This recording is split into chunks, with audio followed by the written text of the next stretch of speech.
106.5. 6:57 minutos. Buenos días, dominicanos, dominicanas, ciudadanos y ciudadanas del mundo. Julio Martínez Pozo.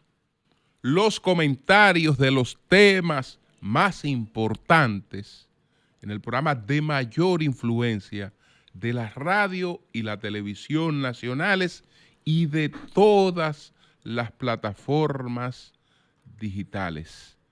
Buenos días al equipo del Sol de la Mañana y a nuestras audiencias, a la de Sol, a la de Telefuturo, Canal 23. Señores, nosotros tenemos estos temas para compartirlos con ustedes en el día de hoy. El vacío en Siria no se sabe qué arrastrará. ¿Cómo se produjo la captura, entrega o delación de Eric Mosquera y qué pudiera implicar? Los batacazos de inconstitucionalidades que repartió el Tribunal Constitucional y su esfuerzo de protección al Ejecutivo. Entonces, antes de adentrarnos en estos temas, pues quiero felicitar una vez más al presidente del Banco de Reservas, al presidente ejecutivo del Banco de Reservas, Samuel Pereira.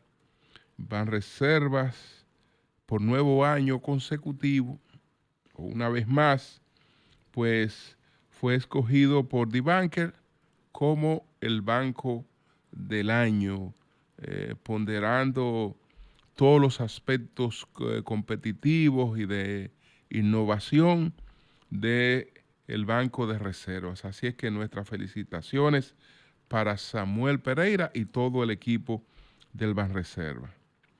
Por igual, ayer nosotros pues volvimos a todas las pantallas y al escenario de Times Square con Change the Season, que es la campaña que coloca el Ministerio de Turismo, que ha colocado de manera consecutiva el Ministerio de Turismo de la República Dominicana. El ministro de Turismo, David Collado, inauguró ayer Change the Season, una iniciativa que por segundo año consecutivo se presenta en Times Square para promover la cultura dominicana. Durante el evento, que captó la atención de numerosos transeúntes, Collado destacó la importancia del Estado de Nueva York para la República Dominicana, ya que desde allí llegan más de 1.300.000 turistas al año. Es el estado número 1 en el mundo y la ciudad que más turistas aporta a la República Dominicana. De hecho, Nueva York envía más visitantes que países como Francia y Alemania, lo cual es altamente significativo. De manera que está de nuevo esta campaña de promoción dominicana en Times Square, Change the Season. Entonces, nuestro presidente, don Luis Abinader Corona, en el día de hoy está invitado al Palacio Real en Qatar, donde sostendrá una reunión privada para culminar su visita a Qatar, donde fue a participar en el foro de Doha. Pues culmina su visita con una reunión con el emir de Qatar. El emir de Qatar, su Alteza Tim bin Hamad Al Thani. Hoy pues recibe a nuestro presidente. Previamente nuestro presidente desarrolla una reunión con el ministro de Energía de Qatar, También tiene programada una visita al Aeropuerto Internacional de Hama, un recorrido. Este aeropuerto en estos momentos está rankeado como el mejor aeropuerto del mundo. Ojalá, presidente, que sea una inspiración para exigir el cumplimiento de los acuerdos en las Américas con la extensión del contrato a la compañía que en principio era Aerodón, ahora es otra compañía, pero siempre con quejas. Escuché en estos días un visitante nuestro, un dominicano, justamente, él llamaba a uno de nuestros programas aquí en Sol, y él se quejaba de que salió del aeropuerto, fue a un baño, no encontró papel para secarse la mano. Entonces, esas cosas así en un aeropuerto internacional, desde luego que no deben ocurrir. Bueno, señores, vamos a entrar en los temas a los que hicimos referencia. Empezando por la situación que se presenta ahora en Siria, que es de un vacío de poder. Una situación que habrá que ver a qué puede atribuírsele, porque se han conjugado varios factores. Está la culminación del gobierno de Joe Biden, y en la culminación de Biden, en el plano internacional, Estados Unidos ha colocado acentos en algunas situaciones. Empezó por la autorización de misiles de largo alcance a Ucrania. Continuó con la firma de un alto al fuego en la guerra entre Israel y Hezbollah en el Líbano. Un alto al fuego en el Líbano. Entonces, hay otros acontecimientos también que se han presentado, pero estos son de los más trascendentes. Está ahora lo que no se había producido en Siria. Bashar al-Assad detuvo a sangre y fuego en Siria los efectos de la llamada primavera árabe. Cayó el gobierno de Túnez, cayó el gobierno de Egipto, pero el de Siria se sostuvo a fuego y sangre. Desde entonces, Estados Unidos reclama la salida del poder de Bashar al-Assad y apoya a los rebeldes que han estado enfrentando a Bashar al-Assad. Rusia, en cambio, fue el sostén de al-Assad y Irán también. Ahora se produce extrañamente una situación que no había podido darse porque varias potencias unidas y apoyando esta guerra no habían podido derrocar a Bashar al-Assad. Y ahora el hombre pues sale del poder sin resistencia. Lo ocurrido en Siria emula la marcha sobre Roma. La marcha sobre Roma de Benito Mussolini, que transcurrió con el ejército mirando hacia otro lado y sin prestar ninguna resistencia. Esa marcha sobre Roma fue la que se emuló aquí en el golpe de Estado contra Horacio Vázquez.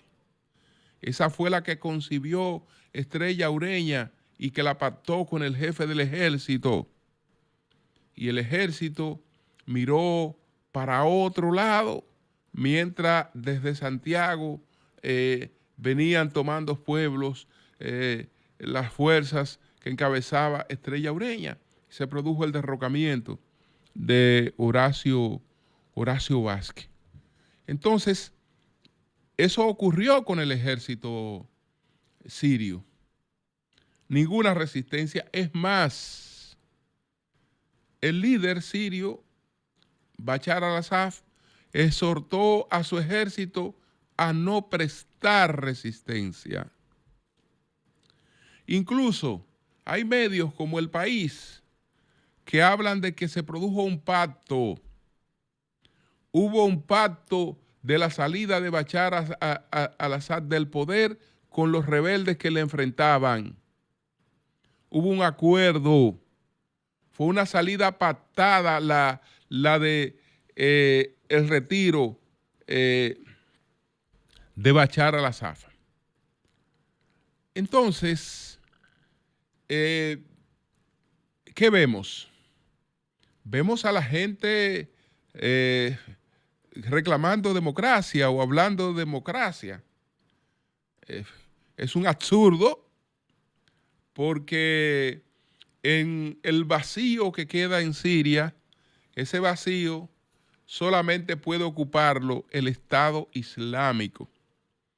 Y el Estado Islámico no solo sería una dictadura como la de al-Assad o la de los al-Assad, que era una dictadura que hundía sus raíces en más de 50 años.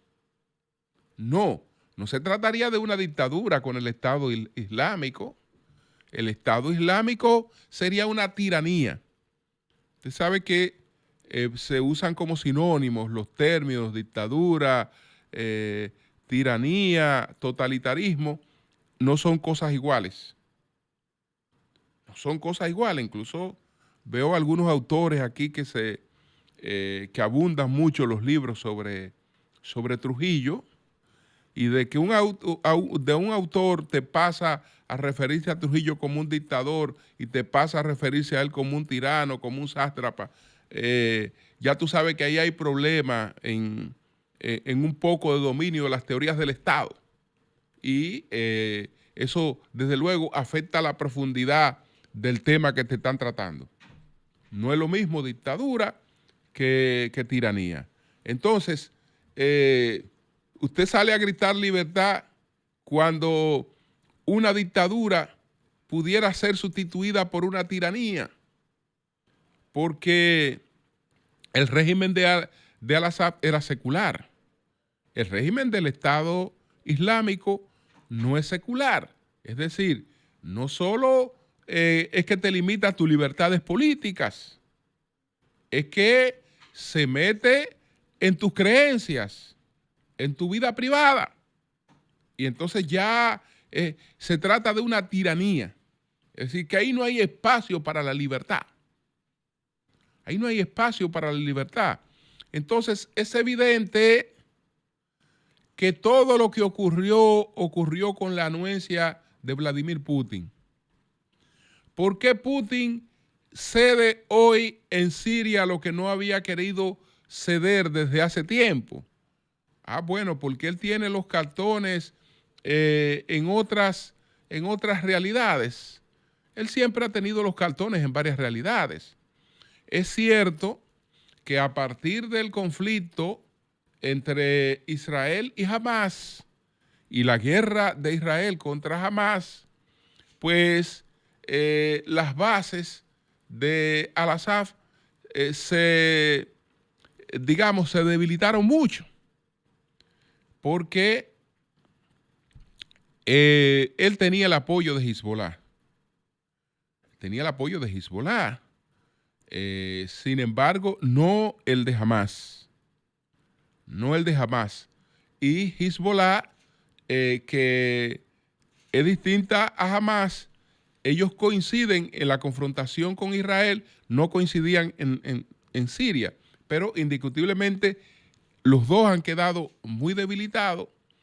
Eso se traduce en un debilitamiento de los instrumentos de lo que se valía Irán, y ahí hay una situación movediza. ¿Hacia dónde conduce eso? Yo no sé. ¿Representa eso esperanza alguna? No lo sé. No lo sé. Estados Unidos hasta ahora, es más, ocurrió incluso con Trujillo, pero si hablamos de los desplazamientos más recientes, Estados Unidos lamenta como nadie la desaparición de el líder libio, de Gaddafi. Estados Unidos lamenta como nadie la desaparición de Saddam Hussein. Pero como nadie, celebrar lo ocurrido en Siria por parte de Estados Unidos es un contrasentido, porque Estados Unidos sabe que ahí hay una situación de vacío que no se sabe hacia dónde conduce. Bueno, ayer tuvo que atacar 25 objetivos del Estado Islámico, tratando de que el Estado Islámico no sea que aproveche esta situación. Por algo ahí Putin usó, digamos, emuló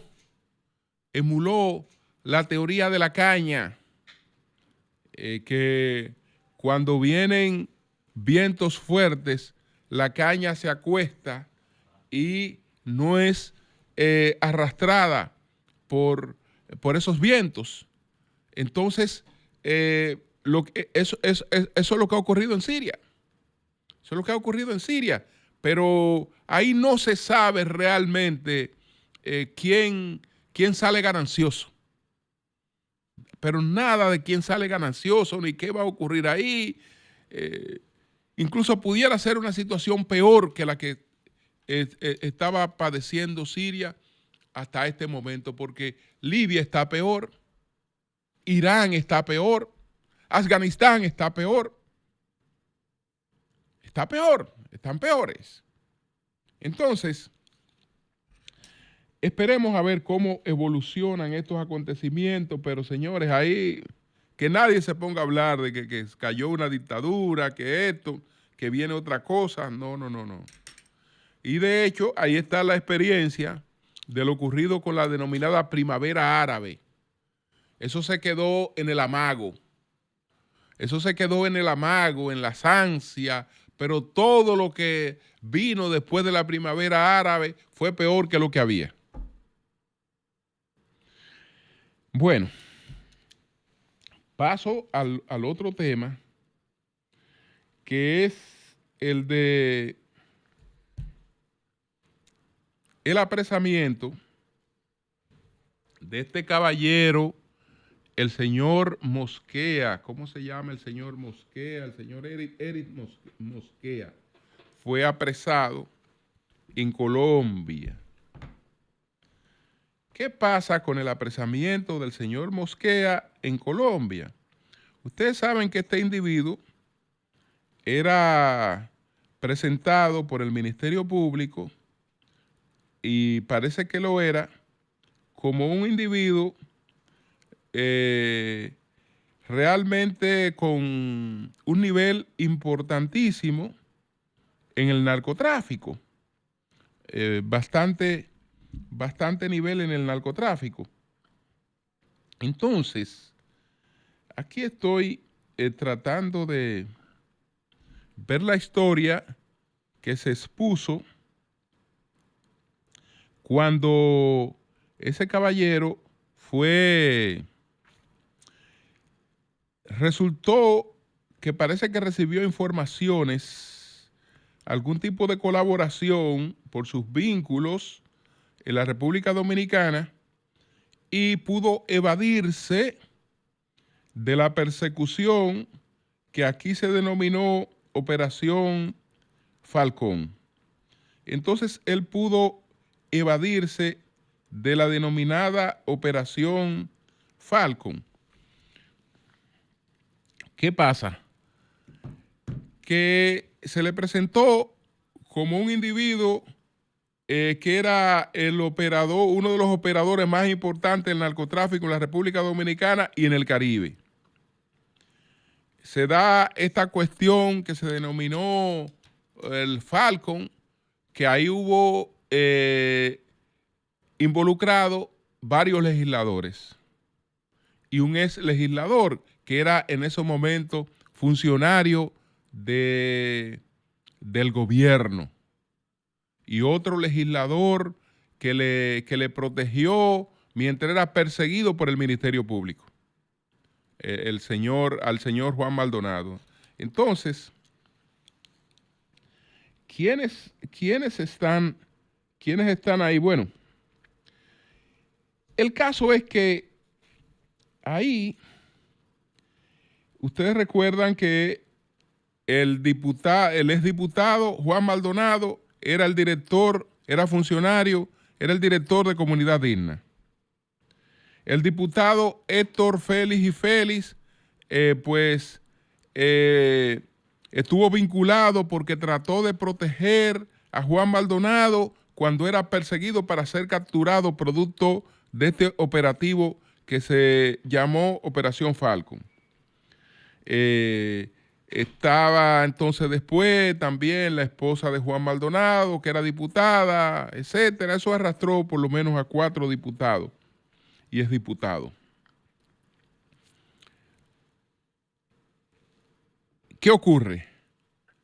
Hay una información paralela, y es que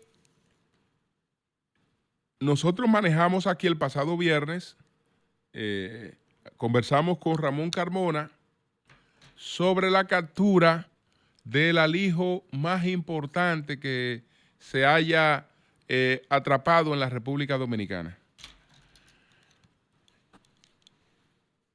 El cargamento de cocaína decomisado el fin de semana en el puerto multimodal Caucedo tuvo un peso definitivo de 9.889 kilos, el más grande en la historia del país y uno de los mayores en el mundo, con un valor estimado en unos 250 millones de dólares, pero que se dispara a unos 400 millones de dólares en Europa.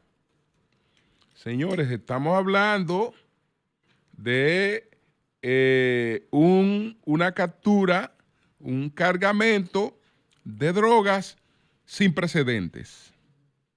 En el mismo fin de semana, donde se informa de la captura de el señor Eric Randiel Mosquea Polanco. Nadie me ha dicho a mí que esos dos acontecimientos estén relacionados, pero a la hora de una ponderación, por lo menos hay que mencionar que las dos cosas ocurrieron prácticamente de manera simultánea y que probablemente no estén desvinculadas. El individuo es un individuo importante y el individuo tenía vínculos importantes en la República Dominicana y tenía conexiones y tenía buenos aliados en la República Dominicana. ¿Qué ocurrió con él? El escenario que se pinta en principio, porque se habla de que fue capturado, pudiéramos atribuirlo a una eficiencia de las autoridades de persecución del narcotráfico. Pero un individuo que se evadió por tanto tiempo y que estaba incluso fuera del radar, para ser capturado, tienen que darse otras cosas. O que él haya decidido pues ponerse a disposición de las autoridades para llegar a algún tipo de negociación, o que él haya sido delatado por vinculados en alguna suerte de negociación. Hay todas esas posibilidades, y desde luego que es un asunto que tendrá repercusiones en la República Dominicana. Tendrá repercusiones, indiscutiblemente, la captura de este señor, que sería extraditado probablemente a Puerto Rico. Sería extraditado a Puerto Rico el señor Eric Mosquera, que se consideró como el líder de aquel caso Falcon, que tuvo tanta dimensión mediática en nuestro país. Le pongo un punto para ocuparme de los batacazos de inconstitucionalidades que produjo el Tribunal Constitucional, en algunos casos nadando y guardando muy bien la ropa. Nadando y guardando muy bien la ropa. Vamos a empezar por el caso de la Defesio 124, que crea la Dirección Nacional de Inteligencia.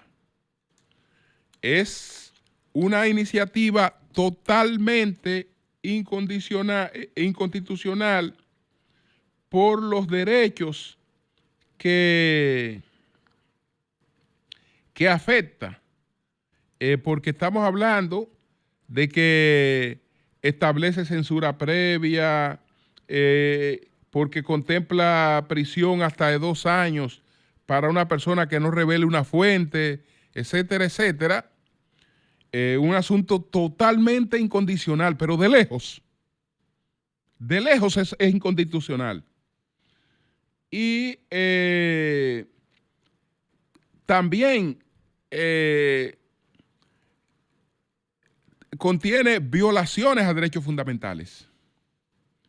La privacidad, el domicilio, la correspondencia, el honor, el buen nombre, la propia imagen. Todas esas cosas se las lleva de paro esa ley 124. Por eso, desde el principio, nos hemos referido a esa ley como el adefesio 124, que no requiere, no admite remiendos. Eso no admite remiendos. Ahora, ¿qué ocurre? Que el Tribunal Constitucional, y en eso hay que decir que tiene razón el consultor jurídico del Poder Ejecutivo, Antoliano Peralta, el Tribunal Constitucional no miró hacia las inconstitucionalidades de fondo. No miró hacia las inconstitucionalidades de fondo, sino que encontró inconstitucionalidades de forma, y como esas inconstitucionalidades de forma mataban la ley, la mató sin tener que restregarle el cuchillo. Es decir, ¿en qué está basada la declaratoria de inconstitucionalidad de la Defesio inconstitucional 124? Bueno, el tribunal ahí, como digo, guardó la ropa. Guardó la ropa el Tribunal Constitucional porque se basó básicamente en un asunto de procedimiento con relación al rigor que hay que seguir para aprobar una ley. Esta era una ley de carácter orgánico, aunque recibió la mayoría que debe recibir una ley de carácter orgánico, no pasó por esa tramitación. Al no pasar por esa tramitación, entonces el Tribunal Constitucional ha establecido que esa ley es inconstitucional. Es verdad que es por eso, que no es que ellos no están en opiniones del fondo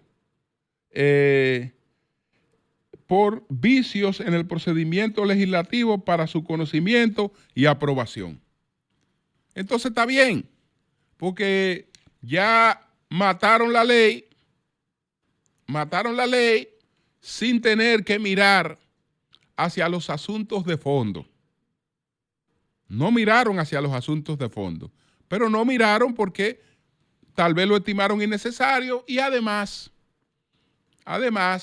no deja de ser político el Tribunal Constitucional.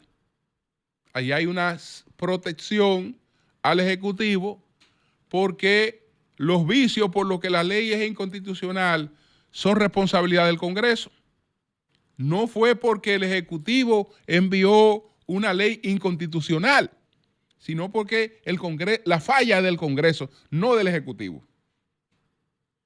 Y así nos quedamos sin ley 124 y yo espero que no volvamos a hablar de eso en mucho tiempo. Y que ese intento de remendarla y de hacer una serie de cosas, eso va a fracasar, ¿eh? Eso va a fracasar. Pero eso es lo que tiene que ver con el adefesio inconstitucional 124, que el Tribunal Constitucional lo consideró inconstitucional sin fijarse en las inconstitucionalidades de fondo. Tal vez lo estimó no necesario y no fue a las inconstitucionalidades de fondo. Entonces, por otra parte, están las inconstitucionalidades que tienen que ver con la ley 1015, que fueron algunas modificaciones sobre el Código Procesal Penal. Entonces, ahí hay un pronunciamiento en dos aspectos. En dos aspectos hay un pronunciamiento con relación a esa ley 1015. Entonces, se declara inconstitucional la ley 1015 por vicios durante su tramitación legislativa, ya que se trabajó como ley ordinaria cuando debió hacerse como ley orgánica. Es decir, aquí hay una situación parecida a la que se alegó con el adefesio 124. Hay una situación parecida a la que se alegó con el adefesio 124. Pero también hay otro aspecto de la ley en el que sí el Tribunal Constitucional estableció que ese párrafo de la ley 1015 era totalmente inconstitucional. Se trata del artículo 291 del Código Procesal Penal sobre la facultad del Ministerio Público para reservarse o mantener en secreto total o parcialmente un acto concreto de investigación. Ahí hubo un recurso. Ese recurso fue presentado por el licenciado Carlos Julio Martínez en referencia a una persona que había sido objeto de una investigación secreta. Esto tiene que ver con una de las personas que está acusada en el mismo caso de Jean Alain. Esa persona fue objeto de una investigación secreta de la que nunca tuvo conocimiento, aunque pidió ser puesto al tanto. Entonces el Ministerio Público se amparaba en este artículo 291 del Código Procesal Penal que le permite hacer investigaciones secretas. Lo único que olvidaban que no estamos en una dictadura. Como no estamos en una dictadura, esa potestad el Ministerio Público solo la tiene si la justifica en un acto administrativo en la que establezca con precisión qué cosas busca, trata de conseguir con esa indagación secreta y por qué tiempo se llevaría a cabo esa investigación secreta. Porque ¿qué es lo que se estaba haciendo en la práctica aquí? Que el Ministerio Público de manera medalaganaria podía poner a una persona bajo investigación secreta por sécula seculorum, hasta que ello se le antojara. Y sin especificar qué cosas pues tú pretendías con eso. Y esto lo hacían amparado en este artículo. Este artículo fue declarado inconstitucional totalmente. Inconstitucional, es decir, la ley 1015 es inconstitucional por trámite administrativo. Pero este artículo 291 es inconstitucional por el fondo.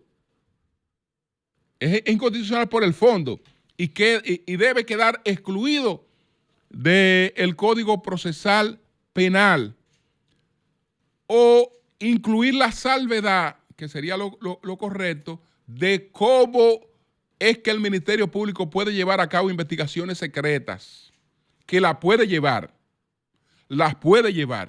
pero tiene que tener un acto administrativo en el que la justifique. Tiene que haber algún documento en el que diga qué se buscaba y por qué tiempo se buscaba lo que se buscaba.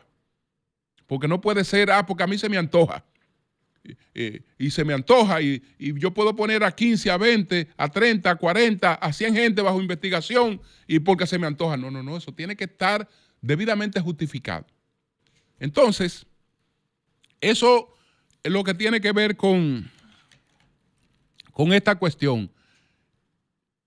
Desde luego que aunque el Tribunal Constitucional aquí también trata de ser cuidadoso, y lo que hace es una exhortación para que el Congreso, en el aspecto general, pues pueda cumplir con las tramitaciones y da una especie de vacation leyes para que se corrijan esas cuestiones. Yo no sé si los abogados con clientes que hayan sido objeto de investigaciones bajo bajo los artículos que están afectados por esta declaratoria, no lo van a alegar en tribunales. Es decir, las consecuencias de esta declaratoria pueden ser de un impacto realmente en cascada, que uno no sabe cómo pueda impactar en todos los casos. Esa es una pregunta que se hacía este fin de semana el magistrado Subera Huiza, el expresidente de la Suprema Corte de Justicia. Bueno, ¿qué va a pasar con los casos que han sido ya investigados bajo esta ley? Cuando esta ley ahora fue inconstitucional porque no cumplió con una serie de trámites, pero de manera específica hay un artículo de la ley que el Tribunal Constitucional lo ha declarado totalmente ajeno a la Constitución. Vamos a ver qué repercusiones tienen esas cosas. Cambio y fuera.